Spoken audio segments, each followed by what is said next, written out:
नमस्कार, स्वागत है आपका हमारे YouTube चैनल में। हम लोग क्लास 11th मैथ के अंतर्गत रिलेशन और फंक्शन चैप्टर को पढ़ रहे थे। तो इसके अंतर्गत मैं कार्टेशियन प्रोडक्ट मतलब कार्तीय गुणन बता चुका था। अब हम लोग संबंध रिलेशन के बारे में पढ़ेंगे कि रिलेशन क्या होता है। तो इसके बारे में डेफिनेशन देखते हैं। सबसे पहले वीडियो को आप लोग लाइक, शेयर और चैनल को सब्सक्राइब कर लें। किसी अरिक्त समुच्चय ए से अरिक्त समुच्चय बी में संबंध R कार्तीय गुणन A क्रॉस B का एक उप समुच्चय होता है। ठीक है, मतलब अगर कोई समुच्चय A है जो रिक्त न हो या नल या वाइड समुच्चय न हो, इम्पटी समुच्चय न हो, और ऐसा ही B भी समुच्चय हो जो इम्पटी न हो, तो जो संबंध होगा वह क्या होगा? A और B के कार्तीय प्रोडक्ट का एक उपसमुच्चय होगा। मतलब जो R होता है वह क्या होता है? एक सबसेट होता है किसका? A क्रॉस B का। ठीक है, जो R होता है वह सबसेट होता है किन्हीं दो समुच्चयों के कार्टेशियन प्रोडक्ट का। ठीक है, नेक्स्ट देखते हैं हम लोग। यह उप समुच्चय A क्रॉस B के क्रमिक युग्मों के प्रथम तथा द्वितीय घटकों के मध्य एक संबंध स्थापित करने से प्राप्त होता है। ठीक है, तो मतलब ये जो कार्तीय प्रोडक्ट होता है, कार्टेशियन प्रोडक्ट जो होता है, उसमें क्या बनते हैं? पेयर बनते हैं।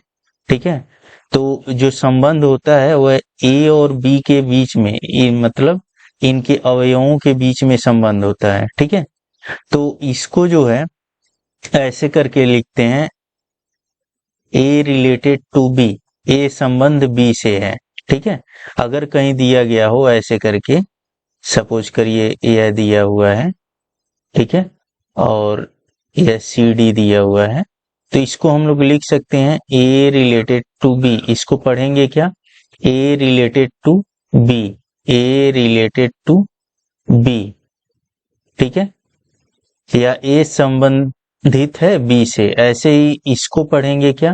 C related to D। ठीक है, C रिलेटेड टू D, ऐसे करके CRD।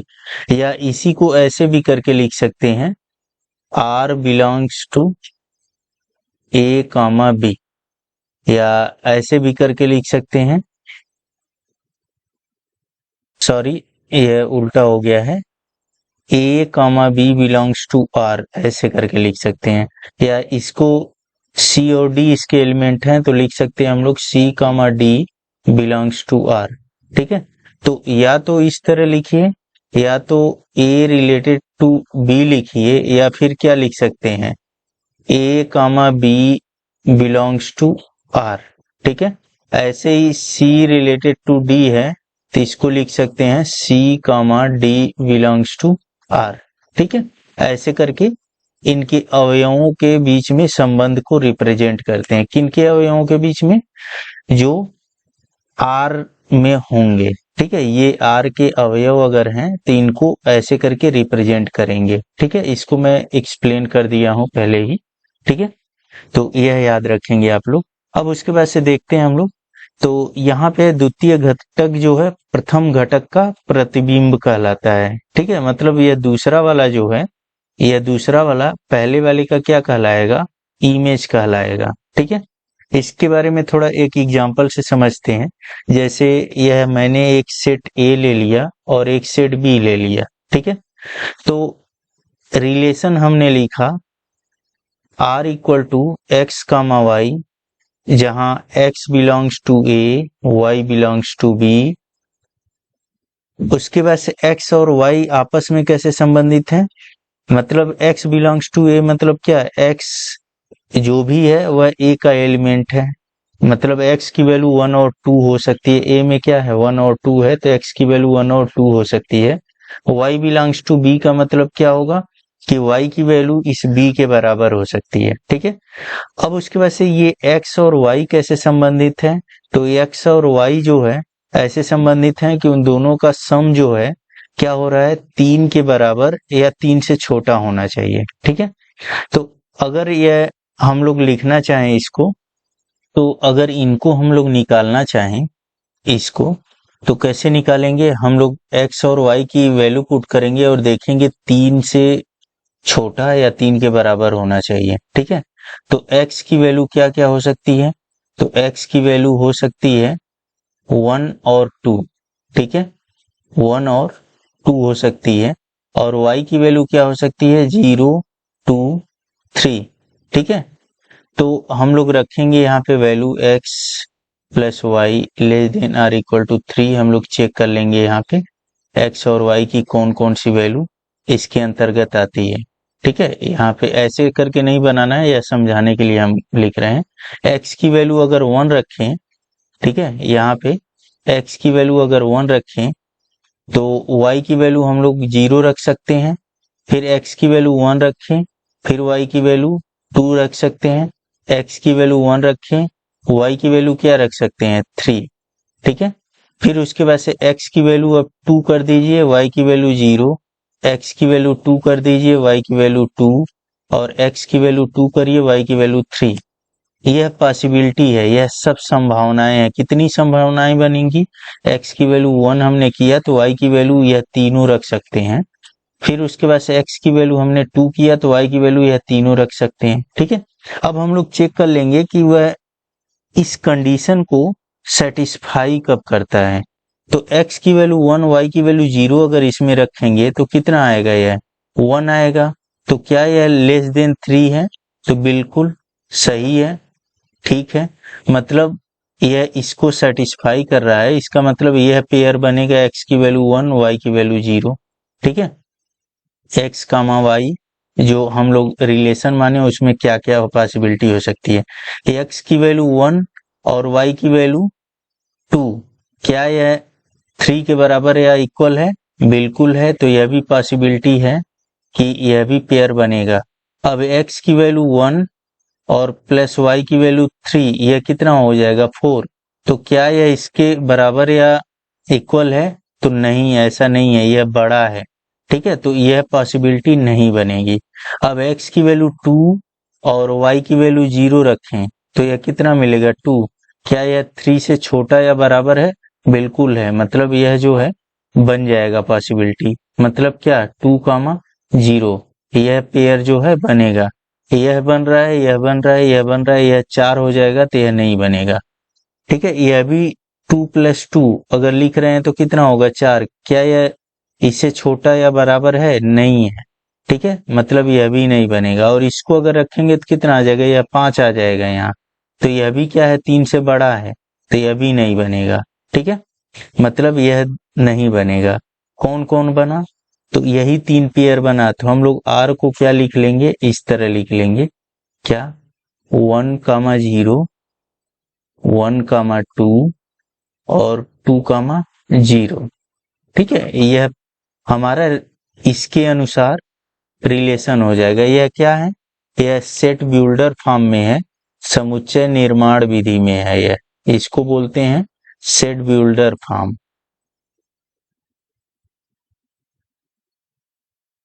और यह क्या है, इसको बोलते हैं रोस्टर, रोस्टर या टेबुलर फॉर्म, सारणी। ठीक है, रोस्टर फॉर्म या टेबुलर फॉर्म इसको बोलते हैं। ठीक है, तो यह सेट ब्यूल्डर फॉर्म है रिलेशन का, और यह क्या है, रोस्टर या टेबुलर फॉर्म है। ठीक है, अब उसके बाद से देखिए यह A क्रॉस B है। A क्रॉस B में क्या आएगा, इतने फॉर्म आएंगे, इतने जो है अवयव आएंगे। तो क्या इस R के सभी अवयव इसमें हैं, तो बिल्कुल है। 1 कामा 0, 1 कामा 2 और 2 कामा 0 बिल्कुल है। मतलब R जो है किसका उपसमुच्चय है, A क्रॉस B का।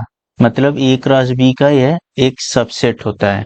ठीक है, तो ऐसे करके चीजें हमें क्या करना है, ज्ञात करना है। अब उसके बाद से इसको नोट कर लीजिए आप लोग। अब उसके बाद से हम लोग देखेंगे कि इनका डोमेन और रेंज कैसे निकाला जाता है।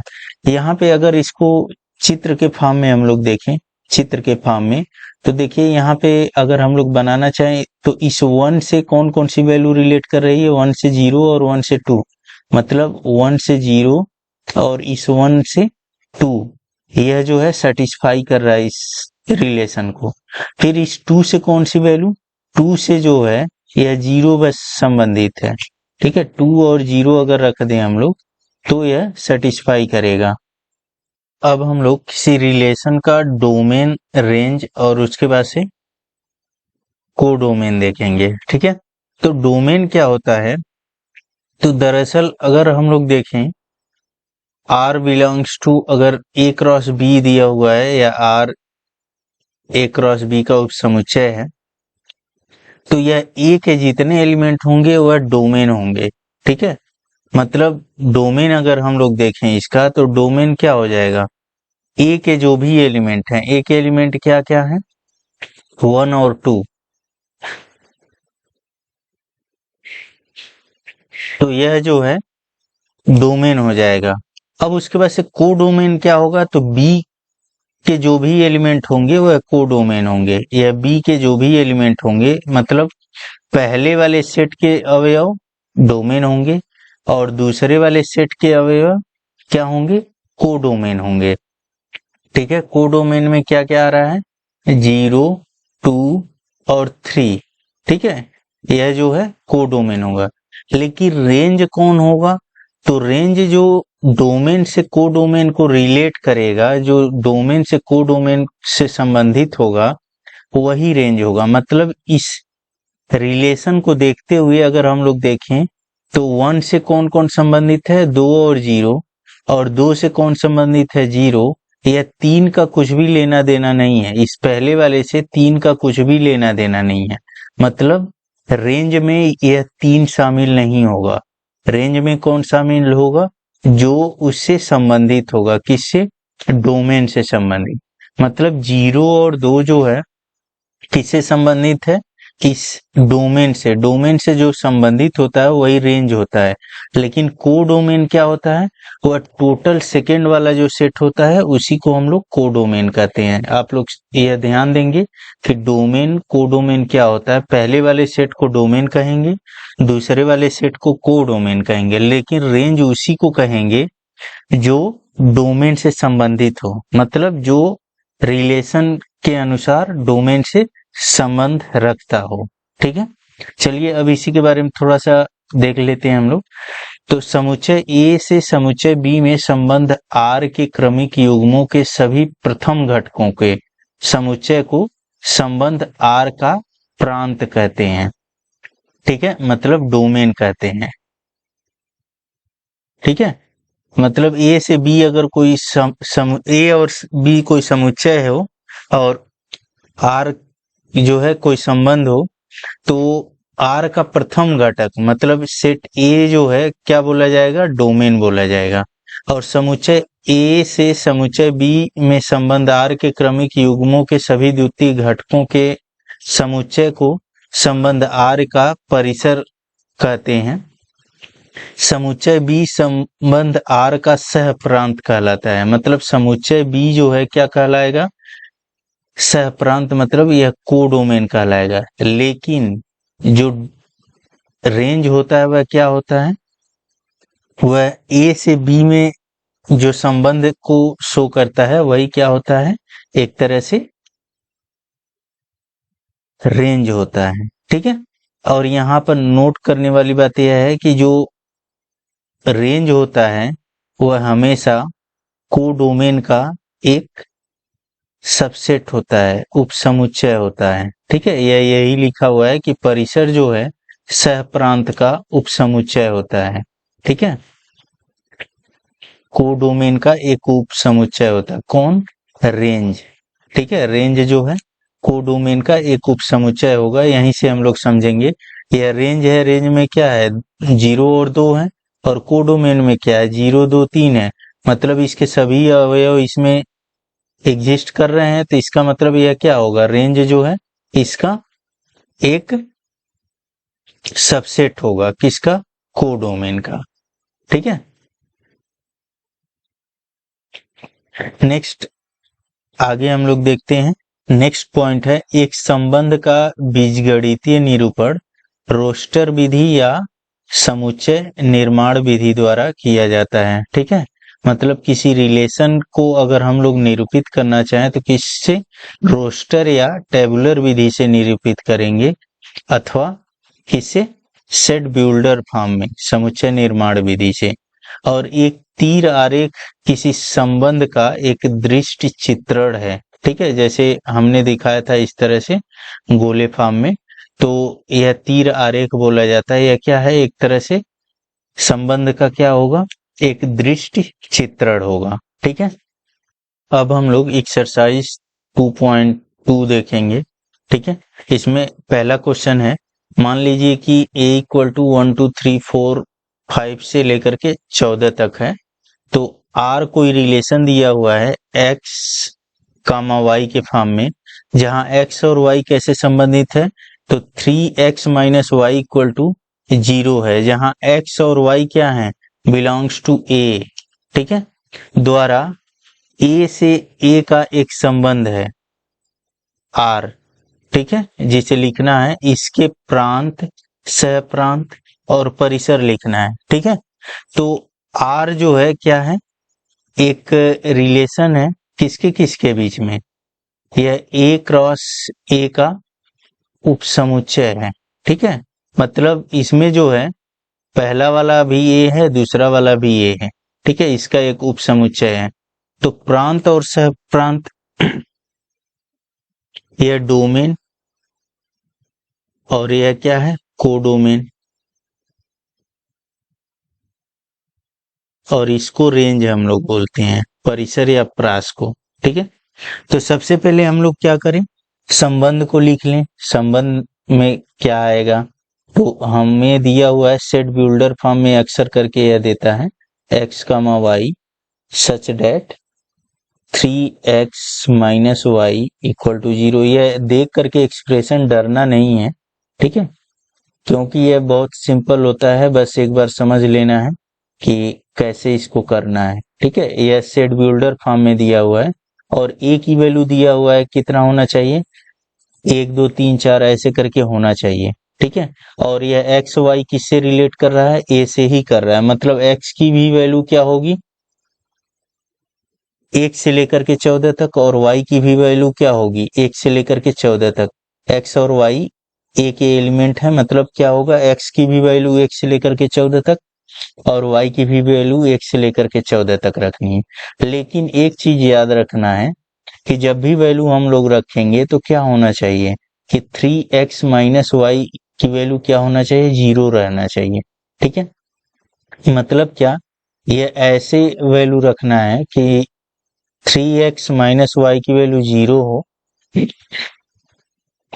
और यह x और y क्या हो सकते हैं, 1 से लेकर के 14 तक हो सकते हैं। ठीक है, तो ऐसे केस में हम लोग क्या करेंगे, यहाँ पे ध्यान देंगे आप लोग, x की वैल्यू अगर हमने यहाँ पे देखिए, यहाँ पे x की वैल्यू चूज करेंगे, उसके अनुसार y की वैल्यू यहाँ रखना है। ठीक है, तो x की वैल्यू सबसे छोटा क्या होगा, 1 होगा। x की वैल्यू हमने 1 रखा यहाँ पे 3x माइनस वाई में, तो अगर इसमें 1 रखेंगे आप लोग तो कितना मिलेगा हमें, 3 मिलेगा। तो y की वैल्यू कितना रख दें हम कि वह 0 के इक्वल हो जाए, तो y की वैल्यू 3 रख लेंगे। ठीक है, ऐसे करके चूज करना है। x की वैल्यू हमें 1 ही रखना है और y की वैल्यू क्या करना है, चूज कर लेना है कि क्या होगा जिससे यह 0 के इक्वल हो यह एक्सप्रेशन। ठीक है, तो अगर x की वैल्यू हम यहाँ 1 रखें तो यह 3 होगा टोटल, यह वाली वैल्यू। तो y की वैल्यू क्या रख दें कि यह 0 हो जाएगा, तो y की वैल्यू 3 रख दें तो यह एक्सप्रेशन 0 हो जाएगा।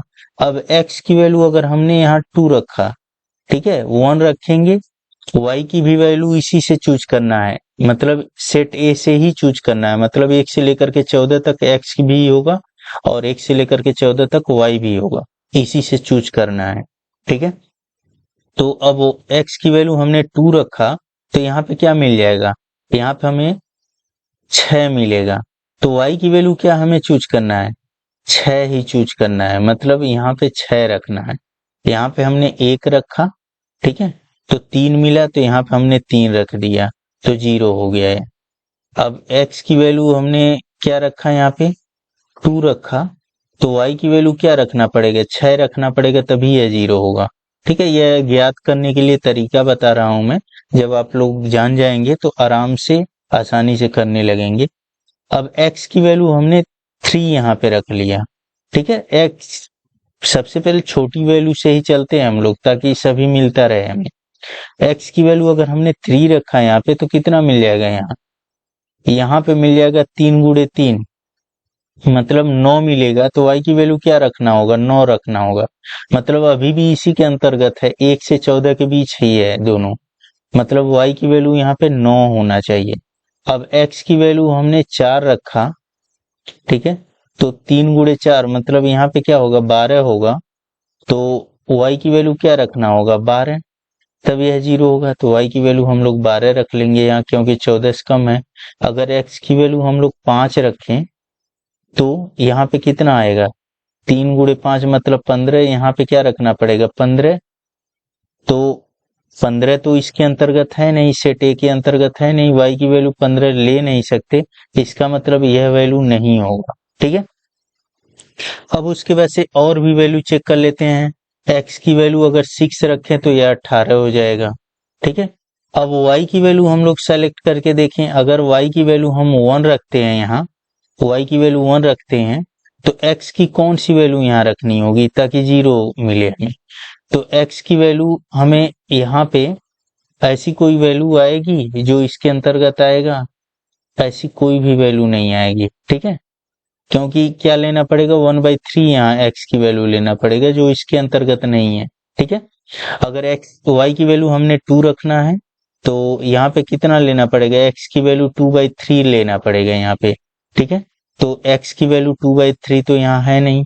y की वैल्यू अगर 3 हमें रखना हो तो x की वैल्यू 1 तो हमने ले रखा है। ठीक है, मतलब टोटल पॉसिबिलिटी हमारे पास इतने की ही बनेगी।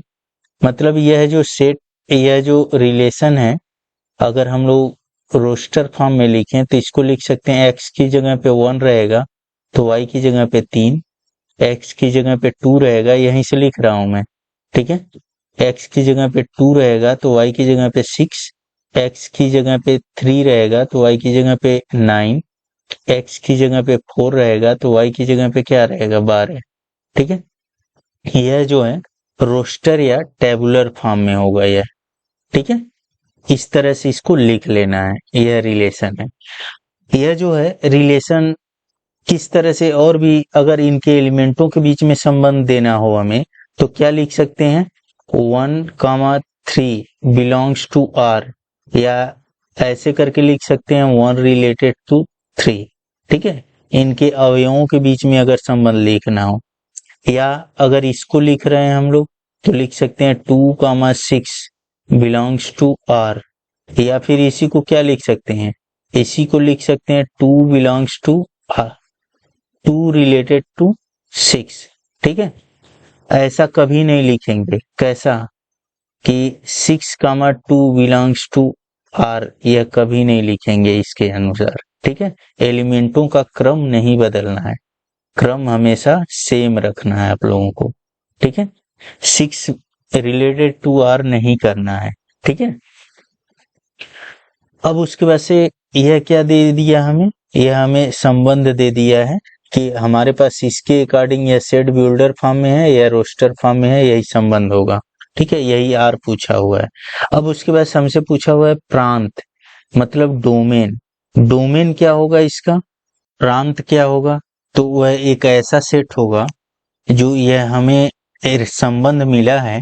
ठीक है, यह संबंध जो मिला है इसमें जो पहला एलिमेंट होता है उसी से जो सेट हम लोग बनाते हैं उसी को प्रांत बोलते हैं या डोमेन बोलते हैं। ठीक है, याद रखेंगे आप लोग, प्रांत क्या होगा मतलब डोमेन क्या होगा, ऐसे करके इसको डिनोट करते हैं डोमेन ऑफ रिलेशन, और ऐसे ही डोमेन ऑफ फंक्शन को ऐसे करके डिनोट करते हैं। ठीक है, डोमेन ऑफ रिलेशन क्या होगा, तो जो भी रिलेशन हमें मिला हो, यह सेट तो 1 से लेकर के 14 तक था, लेकिन हमें इस कंडीशन के अकॉर्डिंग, संबंध के अकॉर्डिंग जो पहला एलिमेंट मिलेगा हर एक पेयर का, हर एक क्रमिक युग्म का, वही क्या होगा, प्रांत होगा। जैसे 1 2 3 4, यह जो है पहला एलिमेंट जो भी मिला है वही क्या होगा, प्रांत होगा।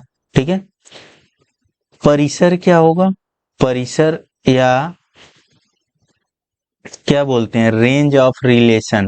ठीक है, या इसको डोमेन बोलते हैं, ठीक है, इंग्लिश में, और इसको कोडोमेन बोलते हैं, इसको रेंज बोलते हैं, ठीक है, परिसर को। तो रेंज ऑफ रिलेशन क्या होगा, तो जो दूसरा एलिमेंट होगा, जैसे 3, 4, 9, 12, यह जो है 3, 6 है, ठीक है, 3, 6, 9 और 12, यह क्या हो जाएगा, रेंज हो जाएगा या परिसर हो जाएगा। सह प्रांत क्या होगा, सह प्रांत, या इसी को क्या बोलते हैं, कोडोमेन ऑफ रिलेशन, ठीक है, कोडोमेन ऑफ रिलेशन। यह क्या होगा, यह सी डी है, या इसको ऐसे भी लिखते हैं कोडोमेन ऑफ रिलेशन। यह क्या होगा, तो जो सेकेंड वाला सेट था ना, वह टोटल हो जाएगा, जैसे 1 से लेकर के 14 तक, ठीक है, 1 2 3 4 डॉट डॉट डॉट कहाँ तक, 14 तक, जितने अवयव होते हैं दूसरे वाले में, मतलब A क्रॉस A का था ना कार्टेशियन प्रोडक्ट, तो यह दूसरे वाले का जो भी सेट रहेगा वह टोटल कोडोमेन के अंतर्गत आ जाएगा। रेंज और डोमेन एक दूसरे से संबंधित होना चाहिए, लेकिन सहप्रांत क्या होगा, वह टोटल समुच्चय के ही बराबर होगा, ठीक है। तो ऐसे करके इसको करेंगे। तो इस वीडियो में इतना है। वीडियो को आप लोग लाइक, शेयर और चैनल को सब्सक्राइब कर लें। क्लास 11th के सेट थ्योरी चैप्टर हो चुका है, उसको पढ़ने के बाद यह पढ़ेंगे तभी बढ़िया से आप लोगों को समझ आएगा, नहीं तो बिल्कुल यह भी सर के ऊपर से निकल जाएगा, रिलेशन और फंक्शन, ठीक है। तो पहला काम यह होगा कि इस चैप्टर को पढ़ने से पहले सेट थ्योरी जरूर पढ़िए, ठीक है। और चैनल पर ट्रिग्नोमेट्री के भी चैप्टर पढ़े हुए हैं, तो उसको भी पढ़ करके अपनी तैयारी मजबूत आप लोग कर सकते हैं। इस वीडियो में इतना ही। वीडियो को आप लोग लाइक, शेयर और चैनल को सब्सक्राइब कर लें। नेक्स्ट जल्द ही अगले वीडियो में मिलेंगे। धन्यवाद।